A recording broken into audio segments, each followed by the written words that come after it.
Hoje eu vou fazer algumas considerações sobre aqueles irmãos que se reúnem em nome do Senhor.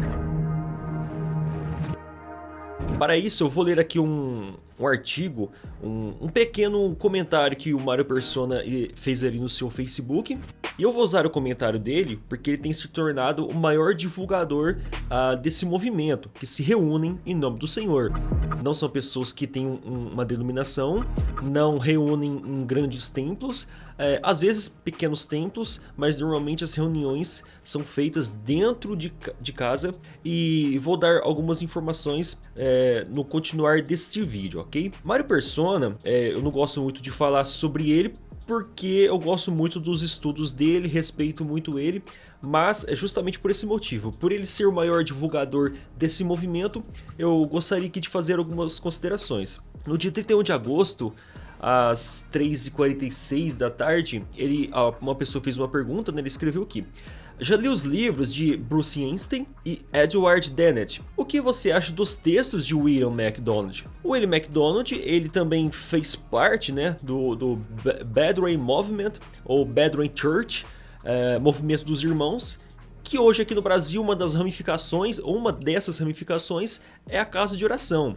Eu tenho alguns comentários, né, do William MacDonald. Está aí, ó, o comentário bíblico popular, é um comentário muito bom do Antigo Testamento, e também tem o comentário do Novo Testamento. Ele é um comentário bem simples, assim, bem objetivo, e é um comentário muito bom. Eu indico para vocês também que gostam, né, de estudar teologia, de conhecer bem os textos bíblicos, está aí uma indicação. Resposta: eu uso bastante a Bíblia Notada, o comentário da Bíblia Notado do William MacDonald para me ajudar nas respostas a perguntas, porque ele é breve e direto em seu estilo. Isso por ter vivido no século XX e não no século XIX, como a maioria dos autores. Ganhei 2 vezes o livro em formato impresso em inglês e acabei dando os 2 volumes para irmãos interessados, pois uso uma cópia digital que comprei para smartphone. Já existe em português com o nome Comentário Bíblico. Eu acho que ele está se referindo ao Comentário Bíblico Popular. Eu creio que é esse livro aqui que ele está se referindo. Mas tudo bem. Aí ele continua: alguém comentou que é um livro que muitos irmãos consultam, mas não admitem. Risos. Irmãos que ele está tratando, que eu acho que é sobre o movimento dele, né? Os que se reúnem em nome do Senhor. O próprio Bruce Einstein faz citações dele às vezes em seus livros. Há uma citação aqui, ó: William MacDonald esteve dedicado à obra do Senhor e até decidiu permanecer solteiro para melhor servir. Partiu para estar com o Senhor em 2007, mas ele estava congregado com uma divisão dos irmãos ocorrida em 1848, e assim trazia algumas doutrinas peculiares daquela divisão. Sobre essa divisão aqui, você pode assistir a esse vídeo. Digita aí no seu YouTube Movimento dos Irmãos. Esse vídeo aqui, ó, Movimento dos Irmãos, documentário BR, foi um documentário produzido por mim, com a ajuda também de outros irmãos, e você pode entender melhor sobre essa divisão assistindo esse documentário. Agora voltando aqui sobre o Mário Persona, então ele vai dizer que o William MacDonald, ele segue uma linha da divisão, tá certo? Aí depois ele continua: como todo livro, principalmente de autores que foram para alguma divisão entre os irmãos, é preciso ficar atento em saber se não estão ensinando má doutrina. Normalmente os assuntos de evangelismo e vida cristã e mesmo profecia são bastante acertados, porque ele também reproduz muita coisa dos irmãos do século XIX. Sobre a questão de evangelismo, está falando sobre salvação. Um dos maiores grupos evangelísticos, evangelistas e missionários do século XIX foi o Movimento dos Irmãos. Era uma união ali de pessoas dissidentes ou desligadas, né, de várias denominações que se reuniam apenas para partir do pão, ensino bíblico e também evangelismo. E a salvação aqui é uma salvação bíblica, uma salvação onde a pessoa que crê, ela já está salva. Não há necessidade de batismo, de comunhão, né? Isso tudo vem depois da salvação. Ele vai citar aqui então que em questão de escatologia e de evangelismo é um comentário muito bom, porque o William MacDonald, ele vai reproduzir aquilo que os irmãos do século XIX também ensinavam. salvação por graça, e a escatologia ele está dentro do dispensacionalismo, do arrebatamento da igreja antes da tribulação e também dos 1000 anos literais. E no século XIX, né, através de Darby e outros irmãos posteriormente, essa teologia do dispensacionalismo, do pré-tribulacionismo ficou muito conhecida, e principalmente o grupo mais exclusivista, o grupo fechado, levou isso a sério. E eu até escutei um tempo atrás um missionário desse movimento, ele dizendo que recebeu uma carta, né, de outro irmão, dentro daquela carta alguns absurdos, dizendo que não iriam aceitar na ceia calvinistas, talvez não conhecendo bem a história, né, esse movimento no início, a maioria era calvinista, e também não aceitando na reunião, na ceia do Senhor ou no partir o pão, as pessoas que acreditavam que a igreja iria passar a tribulação. Então, dentro desse movimento, tem pessoas que levam escatologia como se fosse soteriologia. Ou seja, como se a escatologia fosse doutrina de salvação, né? E são coisas bem distintas, tá certo? Aqui ele continua, mas não se fia no que ele escreve sobre a igreja, a mesa do Senhor, a ceia do Senhor, recepção à comunhão e outras coisas relacionadas à doutrina da igreja, porque é justamente aí que está o calcanhar de Aquiles da doutrina dos que causam divisão de 1848, e hoje são conhecidos como casa de oração, embora também se dividiram em um número de diferentes reuniões. Aí eu já citei, né, esse livro aqui no documentário, também mostrei esse livro. Essa divisão aqui são dos irmãos abertos e dos irmãos exclusivistas. O Mário Persona, ele é um fiel seguidor de John Nelson Darby. Para você entender isso, é só você acompanhar ele e ver as postagens que ele faz, o tanto que ele cita John Nelson Darby. E também na descrição dos vídeos dele, né, do canal Mário Persona, você pode ler na descrição aqui, ó. As ideias aqui não foram originalmente minhas, mas são fruto do que tenho aprendido da palavra de Deus fora dos sistemas denominacionais, com os irmãos congregados ao nome do Senhor, também com os autores de outras épocas que congregavam. Aqui ele vai citar John Nelson Darby, que é um irmão exclusivista, estudos muito bons, mas ele era exclusivista. Mackintosh, o Andrew Miller, né, que é o autor deste livro aqui. Vou fazer um comentário agora mesmo, né, sobre Andrew Miller. E todos esses outros aqui tem uma linha bem mais exclusivista. Sobre então essa postagem do Mário Persona, eu vou reproduzir um comentário de um irmão, né? Ele disse esse comentário para mim quando ele leu esse artigo. Acuse os outros daquilo que você faz. E Mário Persona está acusando as divisões do movimento como se a culpa fosse dos irmãos abertos que foram abrindo caminhos e dividindo. Mas essa não é verdade. Quem começou com a divisão, meus irmãos, quem começou com a divisão desse movimento dos que reúnem em nome do Senhor, quem começou com essa divisão foi justamente John Nelson Darby. E o pupilo de John Nelson Darby, que é o irmão Newton. Você vai ler essa história nos maiores livros e nos melhores livros tratando sobre o The Brethren Church. Quem causou divisão, todo aquele problema no movimento, que agora essas pessoas que reúnem em casa vão se dividindo, né, entre abertos e fechados, foi justamente John Nelson Darby. Essa pessoa que o nosso querido Mário Persona vem divulgando, ó, John Nelson Darby.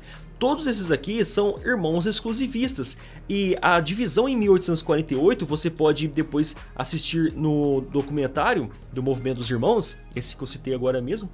Você pode assistir no documentário que o próprio Darby começou a brigar com Newton, rompeu com a igreja, né, lá em Plymouth primeiramente. Esse rompimento trouxe um monte de heresia depois que Darby começou a ensinar. Por exemplo, a doutrina da igreja em ruínas, onde Darby ele faz uma espécie de acusação aos apóstolos, como se os apóstolos erraram, né? Começaram a aceitar ali igrejas dentro de igrejas, aceitar a separação.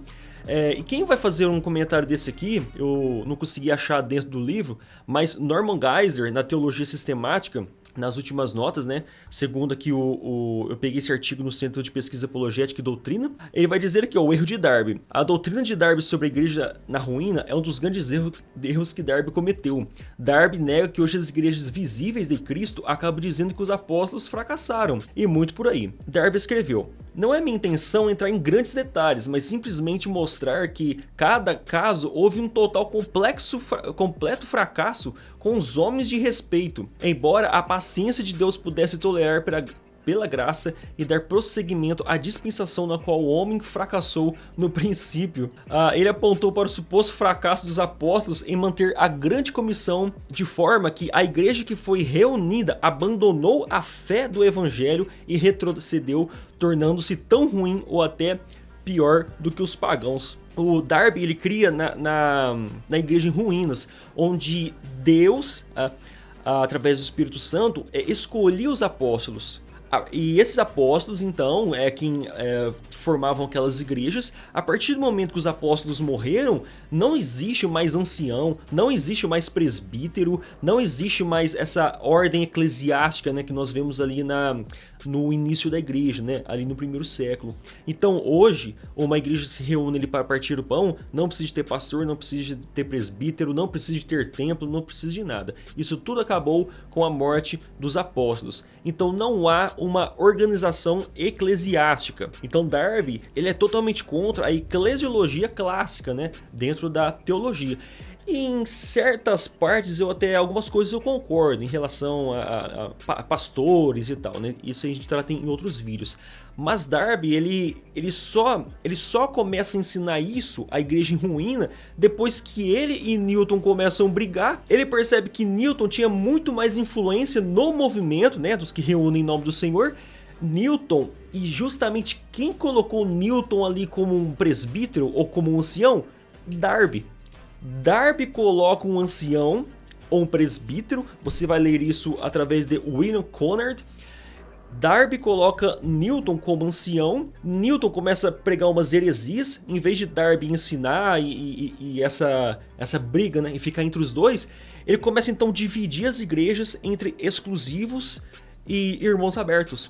Então, esses que reúnem em nome do Senhor já não aceitam mais liderança, presbítero, não aceitam isso, começam a congregar em números pequenos e se fechar cada vez mais, ao ponto de existir até um documentário feito ali acho que é pela BBC, você vai ver essa referência nesse documentário que eu acabei de citar, que nós fizemos, onde a igreja ficou tão exclusivista que ficou pior que as próprias testemunhas de Jeová. Os membros não aceitam como cristão a própria família e não aceitam tomar ceia ou até mesmo se alimentar com membros da família que foram para outra denominação. Então, se a pessoa saiu do Brethren Movement e virou presbiteriano, por exemplo, eles já não podem se associar mais, assim como as testemunhas de Jeová fizeram. Então, olha só, se tornaram totalmente exclusivistas. Quem fez, então, a divisão foi o próprio John Nelson Darby. E Mário Persona vai e acusa como se a divisão fosse feita lá pelos os irmãos do The Brethren Church, né, os irmãos abertos, ou Open Brethren Church, os irmãos abertos ali, livres. Aí vou citar para vocês então o livro O Movimento dos Irmãos, de William Conard, e também vou citar para vocês como uma fonte, né, a S.G. Filgueiras, Os Irmãos. O que esses dois livros têm em comum é que eles usam como fonte de pesquisa esse livro aqui, ó, A History of Brethren Movement. Esse livro aqui, ele é uma das fontes primárias em relação aos estudos sobre o movimento dos irmãos. Roy Code, então, além de estudar a história dos irmãos com pessoas que viveram naquela época, também leu as cartas desses irmãos que existem ainda. Você consegue as cartas originais digitalizadas, obviamente, na própria internet. Essa aqui é uma fonte primária. Mas Mário Persona vai citar Andrew Miller como referência para ele. Esse aqui é um irmão exclusivista mesmo, tá? Ele vai colocar todo o seu ponto, a sua linha de pensamento, a sua perspectiva do movimento dos irmãos aqui neste livrito. O interessante e até contraditório, este livro aqui mostra que o próprio George Miller nem deveria fazer parte do movimento dos irmãos. Mas quando nós lemos esse livro aqui, por exemplo, nós vemos que o próprio John Nelson Darby tomou seio com os anglicanos, já fazendo parte do movimento dos irmãos, né? Ou do The Brethren. Então, o John Nelson Darby, fazendo parte do movimento, tomava seio com os anglicanos. Mas para eles, nem George Miller poderia ter feito parte do movimento dos irmãos. Isso você vai ler então nos dizeres de Andrew Miller. Outro livro também muito citado pelo Mário Persona é este livro aqui, A Ordem de Deus. Ele cita muito esse livro nos seus vídeos, né, nas suas publicações aí no Facebook. Este livro ele tem uma peculiaridade, é que a primeira edição dele foi em junho de 1993. Então nós vemos que a primeira edição em inglês ela é muito recente. Bruce Einstein, na Ordem de Deus, quando ele vai ensinar, né, no seu livro, ele já tem uma visão da igreja exclusivista, a igreja fechada, e também aquela visão da igreja em ruínas, onde uma igreja não deve ter a liderança, ancião, presbítero e tudo mais. Bruce Einstein soltando sua primeira edição em 1993, nós vemos que F. Roy Codd, ele é de 1925, 2011, e ele começa a escrever sobre os irmãos, né? Ou fecha ali a história do Brethren Movement em 1968. Um livro muito mais antigo, com muito mais fontes de pesquisa, muitas cartas ali como fonte nos seus livros. Então vemos um grupo exclusivista, com uma teologia falsa da igreja em ruínas que não encontramos nas escrituras. Isso é uma criação deles, né? Uma criação que veio da mente deles. Vemos um grupo que dividiu o seu próprio movimento no seu início, agora acusando os irmãos abertos de fazerem o mesmo. Quem dividiu o grupo foi o próprio Darby, brigando ali com o seu presbítero Newton, né? Darby viaja, coloca ali um presbítero nas igrejas, aí depois ele vai e briga com o presbítero e diz que não existe presbítero. É bem conveniente, não é mesmo? E agora eu gostaria de contar assim, um testemunho pessoal. 2018 ou 2019, eu fiz parte ali... Infelizmente houve um corte da gravação deste vídeo. Eu vou terminar então ele rapidamente, apenas contando um testemunho. Em 2018, ou mesmo 2019, não me recordo bem, eu fui adicionado em um grupo de WhatsApp, onde os participantes eram esses irmãos que reúnem em nome do Senhor. Igrejas em casa, pequenos templos, mas totalmente desligado de alguma denominação. Participei bastante tempo daquele grupo, eu até gostei, e em uma certa ocasião eu fiz algum questionamento para uma pessoa que estava com um problema, né, dentro desse grupo. Ele disse que uma pessoa mais velha, né, um ancião, estava pregando heresias, e aquelas heresias foram tratadas no grupo, de forma assim, teológica, bíblica. E então eu fiz um questionamento, qual que é a diferença então de fazer parte desses grupos em casa, sendo que há a possibilidade de um líder ou um ancião pregar heresia, não ter o que fazer com essa pessoa? Por quê? Será que eles iriam excomungar essa pessoa por estar pregando heresia? Pasmem vocês, meus irmãos. Muitos comentários naquele grupo de pessoas que também testemunharam o mesmo em suas casas ou na casas de irmãos que reúnem em nome do Senhor. Problemas teológicos, discussões, pessoas se colocando como pastores ou presbíteros ou anciões. E eu cheguei a uma conclusão de que essas pessoas que se reúnem em nome do Senhor também vão encontrar os mesmos problemas do que as pessoas que estão em denominações. Obviamente os problemas são menores porque há menos quantidade de pessoas, não é mesmo? Quanto mais pessoas, mais problemas. Quanto menos pessoas, menos problemas. Isso é uma coisa muito óbvia. Então eu vou sugerir a todos vocês que estão pensando em sair de suas denominações que pensem muito bem, reflitam e cuidado, porque muitas vezes você está saindo de um grupo com problemas, indo em outro grupo também com muitos problemas. Não é porque a igreja que reúne em casa não tem uma ata, não tem uma eclesiologia, não é uma denominação com CNPJ, não tem dízimo, não quer dizer que você está imune a problemas dentro da igreja. Problemas na igreja você vai encontrar em todos os lugares. Se você assistiu o vídeo até aqui, provavelmente deve ter gostado, então não se esqueça de se inscrever em nosso canal e compartilhe esse vídeo aí nos seus grupos de WhatsApp, grupos de debate, de conversas bíblicas. Nos vemos então nos próximos vídeos. Até mais!